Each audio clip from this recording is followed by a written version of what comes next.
Jerry, welcome to the show. Thank you. Thank you. Glad to be here. Thank you. Well, the Richelieu Hotel has 90 rooms.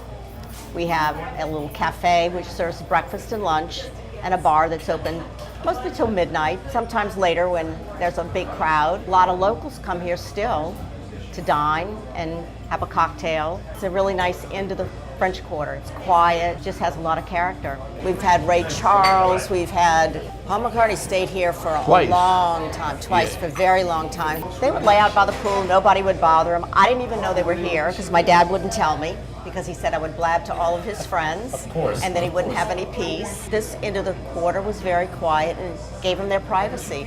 And it was an unknown, I guess, common knowledge that a lot of stars would stay here and nobody would bother them. So, people were used to seeing stars around, hanging around a lot of the music industry, a lot of the movie industry. Well, Brad Pitt and Angelina Jolie's house backs up to our parking lot.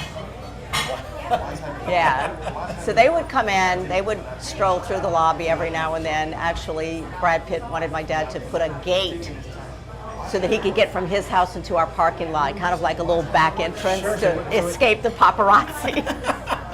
Before, it was a hotel, it was a macaroni factory. The macaroni factory, which is now the biggest part of Le Richelieu, was formed in 1902.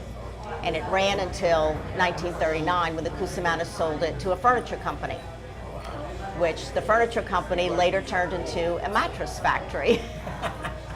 And then in 1963, Sam Rosselli bought it and turned it into a hotel. It was the largest macaroni factory in the U.S. Big Udo family here. They started the Progresso label. You have the big Tusa family that ran Central Grocery, still runs it today, over 100 years. I remember going there as a child, and there would be bins of live snails and bins of beans, and it was just so cool. They had all kind of salami and pepperoni and cheeses hanging up. I mean, it was such a fascinating place. It was like being in Italy. My kids hated to go in there because the fish, what they called the bacala, it was that dried fish in the barrels, and it had an odor, and my kids would walk in holding their nose until they left.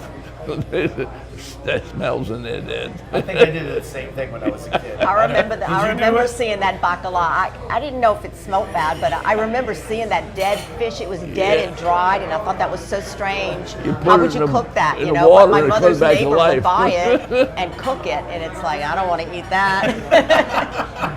And the snails, she would go and buy the snails, and they would have to purge them in a pot of salted water. And I was being cute one day, and my friend said, "Look what my mom is cooking," and I left the top cracked, and the next morning the snails were all over the kitchen, on the ceiling, the walls. My mom was furious. I mean, even just 20 years ago, I was eating ice cream at Bacata's. And they not only had ice cream, they had all the pastries, the cookies, those wonderful fig cookies and sesame seed cookies that you can't get anywhere else. They still make those. But New Orleans people, we like to keep it old.